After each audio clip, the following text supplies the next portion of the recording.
जय हिंद, जय भारत, वंदे मातरम। मैं रविंद्र फौजी। साथियों, पिछले 2 दिन से मैं किसी काम में व्यस्त था, आपको कोई अपडेट नहीं दे पाया। और इस 2 दिन के दौरान कुछ फौजी भाइयों के इम्पोर्टेंट केस मेरे पास आए। कुछ लोगों ने कॉल करके बताया, कुछ ने मैसेज भी किया। मैंने उनको बताया कि भैया आपको जो केस भेजने हैं तो उसका पूरा डिटेल जब उनको मैं टाइम देता हूँ कि भाई इस समय बताना ताकि मैं फ्री रहूँ, लेकिन वो उस समय वो नहीं बता पाते, और जब हम बिजी रहते हैं तो वो कॉल करते तो वो नहीं उठा पाते। तो आज इसी प्रकार के मेरे पास 4 केस आए हुए हैं। पहले मैं आपको केस बता देता हूँ। एक केस आया है उत्तर प्रदेश का, जहाँ एक 82 साल के हमारे एक फौजी, उनके बच्चे बाहर नौकरी करते हैं और वो रिटायर होकर उन्होंने एक छोटी सी दुकान वो और उनकी वाइफ चलाती है अपना टाइम पास करने के लिए। लेकिन उनके ऊपर एक 5 साल की बच्ची से छेड़छाड़ का, बलात्कार का केस लगाकर उनको जेल भिजवा दिया गया। और वो किस लिए भिजवाया कि वो दुकान का जिसने केस लगाया है उनके परिवार का कुछ पैसे का लेन देन है। पैसा तो दिया नहीं और आरोप लगा दिया गया। हालांकि यहाँ मैं एक चीज़ क्लियर कर देना चाहता हूँ कि जब तक दोनों पार्टियों की पूरी चीज़ें बाहर नहीं आ जाती तब तक हम किसी का भी ऐसी चीज़ों में खुलकर सपोर्ट नहीं ले सकते। लेकिन इस चीज़ में मेरी उनके परिवार वालों से भी बात हो रही है और भी हमारे वहाँ संगठन है उनसे भी बात चल रही है। तो पूरी घटना क्या थी वो आगे मैं आपको बताता हूँ। दूसरा एक केस आया है, वो भी उत्तर प्रदेश का ही है, जहाँ हमारा एक फौजी भाई छुट्टी आया हुआ है और छुट्टी के दौरान उसकी रास्ते में गाड़ी रोककर उसकी गाड़ी के साथ तोड़फोड़ करते हैं कुछ बंदे दबंग टाइप के। और जब वो कहता है कि भाई गाड़ी तोड़फोड़ की है, मैं इसकी शिकायत करूंगा, नहीं तो हट जाना दो, तो बोलते हैं कि जो उखाड़ना है उखाड़ ले। वो पुलिस में जाकर उनके खिलाफ रिपोर्ट कर देता है, लेकिन पुलिस उनको गिरफ्तार नहीं करती। उसके बाद वो लोग उसके घर पर जाकर लाठी डंडे ले जाकर फिर धमकी देते हैं कि निकाल कहाँ है तेरा फौजी। ठीक है, लेकिन किसी तरह वो बंदा बेचारा घर से नहीं निकलता, फिर जाकर फिर पुलिस स्टेशन में रिपोर्ट लिखवाता है कि साहब देख लो ये कहानी हो रही है। वहाँ के एसपी साहब और कप्तान साहब का मैंने नंबर मंगवाया है और मैं उनसे अपने स्तर पर जो भी कार्रवाई हो रही है मैं करूँगा। इस घटना को भी आगे बताऊँगा पूरी डिटेल आने के बाद में। एक और केस आया है जिसमें एक हमारा सैनिक जिसकी सर्विस 13.5 साल हो चुकी है और उसको घर भेजा जा रहा है, लेकिन ना तो उस बंदे को पूर्णतः पता है कि किस केस में भेज रहे हैं। वो दोनों तरफ का बता रहा है, एक तरफ तो लो मेडिकल कैटेगरी में उसको भेज रहे हैं, एक तरफ कह रहा है कि 4 RI होगी इसलिए मेरे को सूखा भेज रहे हैं। कुछ उसने कागज भेजे हैं वो अनकम्प्लीट है, लेकिन उस कागज में नोकल डिस्चार्ज उसको कर दिया गया ऐसा दर्शाया गया है। लेकिन वो पूरे कागज जब तक नहीं होते जब तक हम उसका कुछ नहीं कर सकते। उनसे भी मैंने सीओ साहब का नंबर मांगा है और उसकी कहानी मैंने सुनी है, 20-25 मिनट मेरी बात हुई है, तो उसका भी हम आगे जिक्र करेंगे। इसी तरह एक और केस आया है कि उसमें एक शहीद के परिवार के साथ कुछ समस्या आ रही है। उनको भी मैंने कहा था कि भैया जी वो क्या न्यूज़ वगैरह का वीडियो मेरे को भेज देते हैं कि सर ये देखो न्यूज़ से बात हुई है, ये हुआ है। हम उनको सीधा कहते हैं कि हमारे को साधारण आप वीडियो बनाकर भेजो तो हम इन घटना को हाईलाइट कर सकते हैं। कुछ घटनाएं होती है आपसी परिवार का जो मैटर होती है, तो उसमें हम इतना ही कर सकते हैं कि उस घटना को हाईलाइट कर सकते हैं। अगर पुलिस सहयोग नहीं कर रही है तो पुलिस से बात कर सकते हैं। लेकिन इस तरह के हमारे पास लगातार दिन में बहुत सारे कॉल आते हैं। कॉल आने के बाद में हम बहुत सारे कॉल अटेंड भी करते हैं और उनको कहते हैं कि भैया आप ये पूरी डिटेल दो, या वीडियो देना है तो इस प्रकार का दो। उस समय तो बात नहीं करते, या तो उनको टाइम देते हैं उसमें भी वो बात नहीं करते। फिर वो ऐसे समय में करेंगे जिस समय कभी हम रास्ते में हों या हम भी किसी परिस्थिति में बैठे हों। हम भी इंसान ही हैं, हमारे भी काम होते हैं। हमारे यहाँ एक डेथ हो रखी थी, हम उसमें बैठे हैं, वहाँ से 15-20 लगातार कॉल आ रहे हैं और फिर मैसेज लिख देते हैं कि सर हम तो आपसे इतने दिन से जुड़े हो, क्या फ़ायदा आप फ़ोन नहीं उठाते हो, मैं तो आपको 4 दिन से मैसेज कर रहा हूँ। तो ऐसे लोगों को मैं आज ये पूरी आगे की घटना बताने से पहले सबसे पहले तो ऐसे लोगों को कहना चाहता हूँ कि मुझे पता है कि आप 4 साल से किस तरह जुड़े हो, या तो मैं आपसे पूछना चाहता हूँ कि आप कैसे जुड़े हो। 4 साल में आपने कोई मैसेज नहीं किया। आज 4 साल बाद आपकी कोई समस्या आई, 2021 में सर मैं आपसे जुड़ा हूँ और आज 25 में आपसे बात कर रहा हूँ, मैं वीडियो वगैरह देखता हूँ। तो मैं एक चीज़ पूछना चाहता हूँ ऐसा आप सभी लोगों से कि अगर आप वास्तव में मेरे से जुड़े हुए हो तो सबसे पहली बात तो मेरे को ये बताओ कि मेरा वो चैनल बैन हुआ जिसमें तकरीबन 9-10 लाख लोग जुड़े हुए थे, हमारे सैनिक और उनके परिवार ही। उस चैनल को हमारी ही सरकार ने, हमारे अधिकारियों ने हमारे देश में बैन करवा दिया। अभी तक वो चैनल खुला नहीं है, हालांकि सुप्रीम कोर्ट में उसकी तारीख थी, लेकिन वही बात है, पहले 12 की, 14 की और टेंटेटिव डेट देकर उसको आगे पीछे कर दिया जाता है और अब उसकी तारीख 17 है, 17 अक्टूबर। एक साथ 4 केस टैग कर दिए गए हैं। संजय शर्मा का जो चैनल बैन हुआ था वो 7 दिन के अंदर खुल गया क्योंकि उसके पास पूरे बड़े वकील और सब कुछ था और हमारा साथ देने वाला कोई नहीं है। अब पता नहीं कब वो चैनल खुलेगा, छोड़ो, वो तो कोर्ट का मसला है, उसकी भी आप अलग से बात करेंगे। लेकिन अगर आप जुड़े हुए थे तो इस चैनल की संख्या क्यों नहीं बढ़ रही? या तो सिर्फ आप कहाँ तक जुड़े हुए हो, जय हिंद तक जुड़े हुए हो और आपका कोई काम आता है तो रविंद्र फौजी सर हमारे एसपी से बात कर लो, हमारे सीओ साहब से बात कर लो, सर मेरे साथ ये हो गया, वहीं तक आप जुड़े हुए, मतलब सिर्फ अपने स्वार्थ के लिए।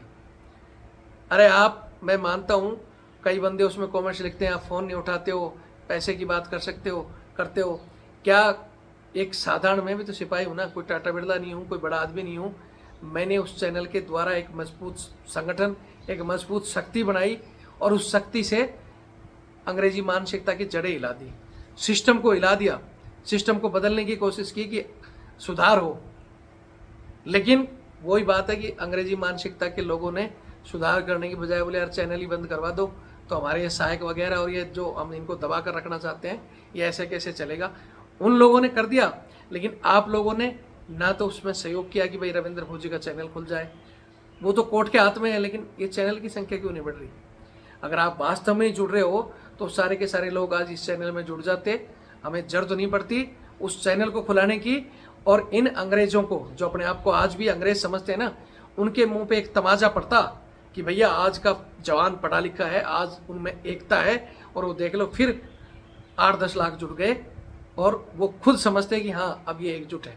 लेकिन उन्होंने एक तीर मारा अंधेरे में और चैनल बंद करवा दिया और अब डर के मारे लोग जुड़ नहीं रहे, तो डर हो गया आपको, ठीक है? या फिर ये संख्या वहां तक पहुंच नहीं पा रही, उसका कारण बताओ मेरे को, आप उसके विषय में कोई कमेंट्स करो, ठीक है? दूसरी बात लिख देते हो 4 साल से जुड़ा हूं सर, 4 साल पहले मैंने आपको 50 रुपये भेजा था, एक ऐसा भी कमेंट्स आया था। तो 4 साल के बाद में हमने क्या कुछ किया ही नहीं? क्या उसी 50 रुपये में ही पूरा ये चैनल और वो इतना बड़ा चैनल खड़ा कर दिया हमने?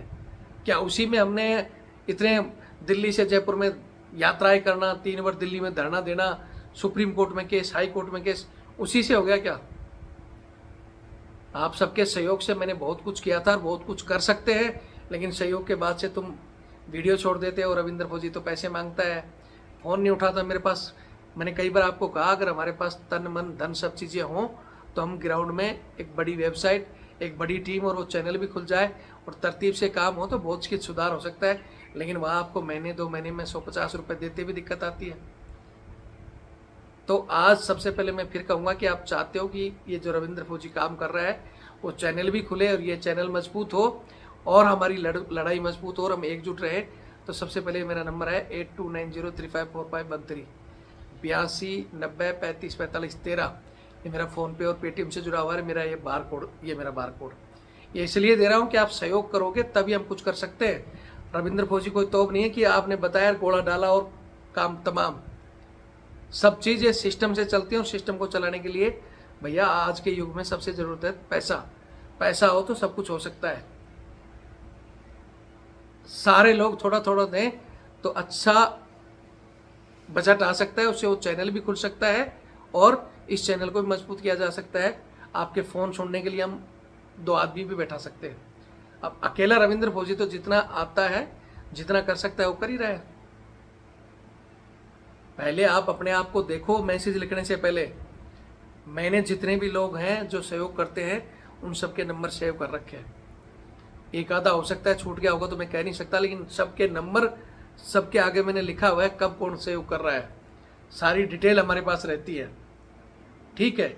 लेकिन नहीं जी सर, मैं तो बहुत दिन से जुड़ा हूँ। मैं फिर कहूँगा, जुड़े हो तो आप सहयोग क्यों नहीं कर रहे? जुड़े हो तो सहयोग मत करो, चैनल से क्यों नहीं जुड़ रहे? उसकी संख्या तो बढ़ा ही सकते हो। आज आप 10-10 जोड़ते तो 20,000 से 2 लाख हो जाए 5 दिन के अंदर। 100 जोड़ो तो हम 20 लाख हो जाए 1 महीने के अंदर। सारी जिम्मेवारी रविंद्र फौजी पे छोड़ो तो भैया, जैसे अंग्रेज 300 साल में गए तो 300 साल लगेंगे, जितने कितने ही रविंद्र फौजी आएंगे और चले जाएंगे, पता नहीं कौन सा कब सिस्टम ठीक होगा। ठीक है, फिर कहूँगा, अगर आपको लगता है कि ये काम में मजबूत से हो तो सहयोग करो। सहयोग नहीं कर सकते तो अपना इसमें कम से कम गांव नाम लिखा कर रखो कि सर मैं सहयोग तो नहीं कर सकता, लेकिन मैं आपके साथ जुड़ा हूँ, आपके चैनल की संख्या बढ़ाऊंगा और जरूरत पड़ने पर ग्राउंड में मैं मेरे इलाके में आऊँगा, मैं यहाँ से हूँ। इतना तो कर सकते हो कि सारा ही पल्ला रविंद्र के पास। रविंद्र फौजी पुलिस से फ़ोन कर करके उनसे दुश्मनी, रविंद्र फौजी ने अपने अधिकारियों से बात कर करके सिर्फ अच्छे काम के लिए उनसे दुश्मनी ले ली। दबंग कोई आ गया तो सर इससे बात करो, वहाँ से दुश्मनी, मतलब हर तरफ से दुश्मनी रविंद्र फौजी। और आप सिर्फ जय हिंद लिख दो तो भैया इससे कब तक काम चलेगा? बाकी आप लोगों की मर्जी है, मैंने जो कहना था कह दिया। अब मेरे पास जो आज केस आए उनकी मैं अपडेट दे देता हूँ। जैसे आज वीडियो वही लंबा हो जाएगा, फिर आपके पास देखने का भी टाइम नहीं है, तो आज सिर्फ मैं जो बुजुर्ग 82 साल के जेल गए हैं उनकी अपडेट दे रहा हूँ। और दूसरी बाकी अपडेट मेरे पास जैसे जैसे समय होगा चैनल के जरिए देता रहूँगा। मैं भी यहीं वीडियो डालकर छोड़ दूंगा, बिना सहयोग और बिना उससे जितना मेरे से होगा मैं उतना ही कर पाऊंगा। जो ये केस है मुजफ्फरनगर का, आपको बता दिया, एक हमारा सैनिक 82 साल जो कि सूबेदार से रिटायर्ड है, बच्चे बाहर काम कर रहे हैं, उन्होंने एक छोटी सी दुकान खोली हुई है, उसमें वो मियाँ बीवी अपना बैठे रहते हैं टाइम पास करने के लिए। वहाँ इनके कोई पड़ोस में ही रहने वाले व्यक्ति ने 5 साल की बच्ची ने आकर आरोप लगा दिया, जी ऐसे ऐसे हुआ, जो भी चीज़ें हैं वो FIR मेरे पास भेजी हुई है। और पुलिस आई और तुरंत उनको उठाकर चली गई। ये हिंदुस्तान की विडम्बना है। आए दिन MLA MP और बड़े लोगों पर बलात्कार के केस लगते हैं, सबूत भी देते हैं, लेकिन उनकी सिर्फ जांच होती है, वो गिरफ्तार नहीं होते। लेकिन आम व्यक्ति और खासकर फौजी तो तुरंत पुलिस उठाकर लेकर जाती है। हालांकि इस घटना में SSP ने कहा है कि भाई हम जांच करेंगे, तो कम से कम इतने बुजुर्ग आदमी पर, जो ठीक से बेचारा चल फिर सकता नहीं, उसके ऊपर बलात्कार के आरोप में तुम तुरंत उठा कर ले गए। अब उनका रो रो कर क्या हाल होगा, उनकी गलती है या नहीं है वो तो बाद भी तय करेंगे, लेकिन उनकी तो सम्मान तो खत्म हो गया ना। वहाँ के संगठनों से, बाकी लोगों से बात चल रही है, उनके बच्चे से मेरी बात हुई। हालांकि मैंने कहा कि भैया देखो, ये एक ऐसी चीज़ें हैं, बच्चे ने किसी ने आरोप लगाया है तो किस एंगल से लगाया है, वहाँ के हमें सारे CCTV, वो जो टाइमिंग बता रहा है 3 से 4 की बच्ची आई है, उसके आसपास के CCTV, घटना क्या हुई है, सारी चीज़ें चाहिए हमें। क्योंकि कई बार हो सकता है हमारा ही व्यक्ति गलत हो, और जब कोई गलत होता है तो मैं हमेशा गलत को गलत बोलता हूँ। जैसे वो बैंक वाली मैडम में मैंने कहा कि मैडम ने गलती की तो हमने उसको ऐसे खींचा था कि 2 दिन में उसने माफ़ी भी मांगी, उसकी नौकरी भी चली गई। लेकिन जब उसके एवज में हमारे कुछ बंदों ने उनको गलत मैसेज कर, उसका मैंने सपोर्ट किया कि भैया गलत करने वाला ना करे। मैंने उनका सपोर्ट नहीं लिया, मैंने इनका ही कहा था कि भैया जो गलत कर रहे हो गलत मैसेज ना करो, क्योंकि वो चीज़ें भी वो कोर्ट में जाएगी, उसका भी अधिकार है, और वो भी FIR हो चुकी है। और फिर पुलिस एक एक को फ़ोन करेगी, आपको वहाँ बुलाएंगे तो आपको दिक्कतें आएंगी। लेकिन उसमें भी हमारे टांग खींचने वालों ने, रविंद्र फौजी तो वो मैडम की पैरवी कर रहा है, वहाँ से पैसे ले लिए होंगे। अगर ऐसे ही रविंद्र फौजी सिर्फ पैसे लेता ना जिनके केस हल करने के लिए, तो मुझे ये बार बार नंबर देने की जरूरत नहीं पड़ती। ठीक है, इंडिविजुअल केस में मैं आज करोड़पति बनकर बैठा होता और 4-5 PA रखता, वो फ़ोन अटेंड करते। लेकिन मैंने आज तक किसी की भी मदद करने के इंडिविजुअल के, किसी को भी इंडिविजुअल से पैसे नहीं लिए। बहुत से लोग कहते हैं कि सर बताओ उस सेवा पानी, किसी से नहीं लिया। हम सबका सहयोग इसलिए मांगते हैं कि हर आदमी अगर 150 रुपये महीने में देगा तो वो जुड़ा भी रहेगा, वो ध्यान भी रखेगा रविंद्र सब क्या कर रहे हैं, और जरूरत पड़ने पर वो आएगा भी। लेकिन उसमें भी आप लोगों को तकलीफ, उल्टा सीधा कुछ एक लोग हैं, और वो हैं जो जिनको सबसे बड़ी दुश्मन मेरे को वो समझते हैं फौज का जो सहायक प्रथा की 10 नंबर की जो लड़ाई है ना। जैसे आज ये बंदे को मैंने बता दिया कि भाई इसको भेज रहे हैं, सुक्का करने की तैयारी कर रहे हैं, तो ये वो लोग हैं जिनके, या तो वो अधिकारी जो आज भी जवान को गुलाम समझते हैं, या कुछ चमचे जिनसे ड्यूटी नहीं हो रही वो उसी बूट पॉलिश और थूक पॉलिश में खुश हैं। तो वो लोग हैं जो इस तरह के कमेंट्स करते हैं, उनको बाकी किसी केस से कोई मतलब नहीं है। उनको रविंद्र फौजी को गिरा कर रखना है कि रविंद्र फौजी बढ़ गया तो सिस्टम को भैया बदली कर देगा, इस चीज़ को ख़त्म कर देगा। तो वो लोग तो हमारी टांग खींचते ही हैं, लेकिन कुछ हमारे लोग उनके कमेंट्स देखकर या उनकी बात देखकर कि हाँ यार वो बंदे तो सही बोल रहे हैं, रविंद्र फौजी तो हर वीडियो में पैसे मांगता है, नंबर देता है। अरे भैया हर वीडियो हर आदमी के पास पहुंचता नहीं, और हमने ये तो नहीं कहा कि एक वीडियो आती है आप हर वीडियो पर पैसे दो या आप रोज़ पैसे भेजो, ऐसे तो मैंने कभी कहा नहीं। मैंने सीधा कहा है जो हमारे जुड़े हुए साथी है, महीने 2 महीने में आप बदल बदल कर आप भी सहयोग करो तो इतनी संख्या है वो सिस्टम को हम चला सकें। आप तो हर जगह रविंद्र सर वहाँ पहुँच जाओ, उसकी मदद कर दो, इस पर केस डाल दो, इसको कोर्ट में खड़ा कर दो। इस सिस्टम में हमारे कोई रिश्तेदार तो बैठे नहीं कि मेरे फ़ोन करते ही मान जाते हैं। सिस्टम में बैठा व्यक्ति तब मानता है, वो देखता है बैकग्राउंड कि हाँ भाई रविंद्र फौजी के पास इतने लोग जुड़े हुए हैं, या तो वो ताकत होनी चाहिए, या हमने कोर्ट कचहरी में जाएं तो वहाँ वकील हमारे रिश्तेदार नहीं है, उनको फीस देनी। ग्राउंड में जाएं तो ये नहीं कि रविंद्र फौजी एक चले गया, वहाँ भी 10, 20, 50, 100 लोग ले जा खड़ा करें तो काम हो। लेकिन उन सब चीज़ों के लिए आपको बस जय हिंद काम पड़े तो रविंद्र फौजी, नहीं उठाए तो फ़ोन नहीं उठाते, ये लिखने में तो बहुत एक्सपर्ट हो। ठीक है, बाकी मैं फिर कह रहा हूँ कि जो बेचारे जुड़े हुए हैं हमारे कुछ व्यक्ति जो सहयोग करते हैं, उसी से सिस्टम चल रहा है, और उन बंदों के भी हम फ़ोन नहीं उठा पाते। बाकी ऐसे लोग जो सिर्फ जरूरत पर याद ही करते हैं उनके चक्रों में, क्योंकि जब उनकी बातें हम सुनते हैं तो हम नहीं देखते कि ये जुड़ा है नहीं जुड़ा है, हमारा आदमी की मदद करने की कोशिश करते हैं और कर रहे हैं। और वो लोग इसीलिए जो सही व्यक्ति है वो जुड़ा भी हुआ है, बोलता है सर मेरा काम नहीं लेकिन मैं फिर भी जुड़ा हूँ और सहयोग भी करता हूँ। एक तो वो है, और एक वो है स्वार्थी आदमी, काम करने पर काम निकल गया, उसके बाद सर वो पिछली बार मेरी आपने मदद की थी, अब की बार मेरे को फिर जरूरत पड़ गई, बीच में मैंने कभी आपको देखा नहीं ना आपको सहयोग किया, बस मैंने 1-2 बार जय हिंद लिख दिया, मेरा काम हो गया। ये हाल है।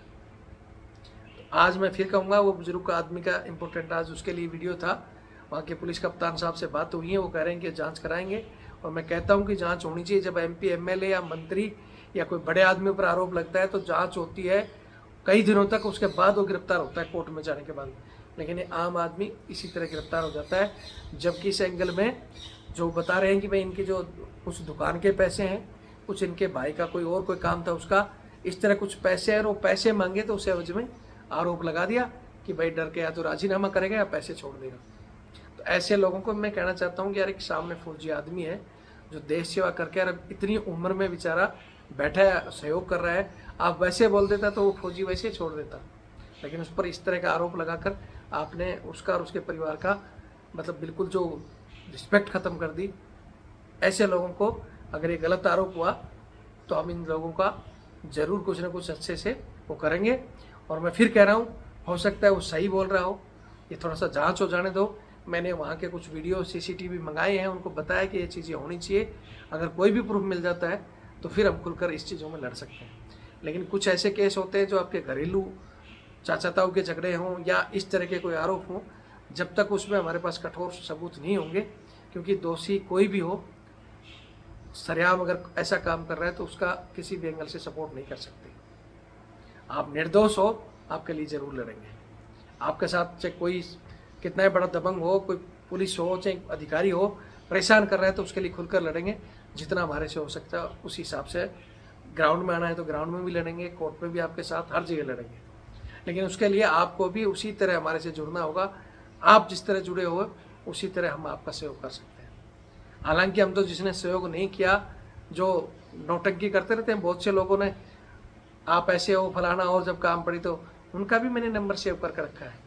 ऐसे कोई कमेंट्स करते हैं, मेरे को व्हाट्सअप करते हैं, मैं उनका नंबर सेव करके उनका आगे एक सिंबल डाल देता हूँ अलग से कि ये व्यक्ति किस एंगल का है। और जब उसको काम पड़ता है ना तो उसका मैं काम भी कर देता हूँ, लेकिन उसको याद ज़रूर दिलाता हूँ कि आप ऐसे व्यक्तियों में शामिल थे जो आप अभी तक ये कह रहे थे रविंद्र फौजी क्या करता है। फिर वो बोलता है मैं शर्मिंदा हूँ। ठीक है, बाकी तो भगवान पर छोड़ रखा है। मैं फिर कह रहा हूँ कि जो और आगे की अपडेट है मैं दे दूँगा, और इस केस की हम डिटेल मंगा रहे हैं। इन सब के लिए मैं इतना ही कहूँगा कि फौजी आदमी अगर आप एकजुट और साथ नहीं रहोगे तो भैया आप लोगों के ऊपर कोई भी केस आते तुरंत आपके ऊपर ऐसी कार्रवाई होती है। उसीलिए कहता हूँ जुड़कर रहो और ऐसी चीज़ों से कोशिश करो बचकर रहो।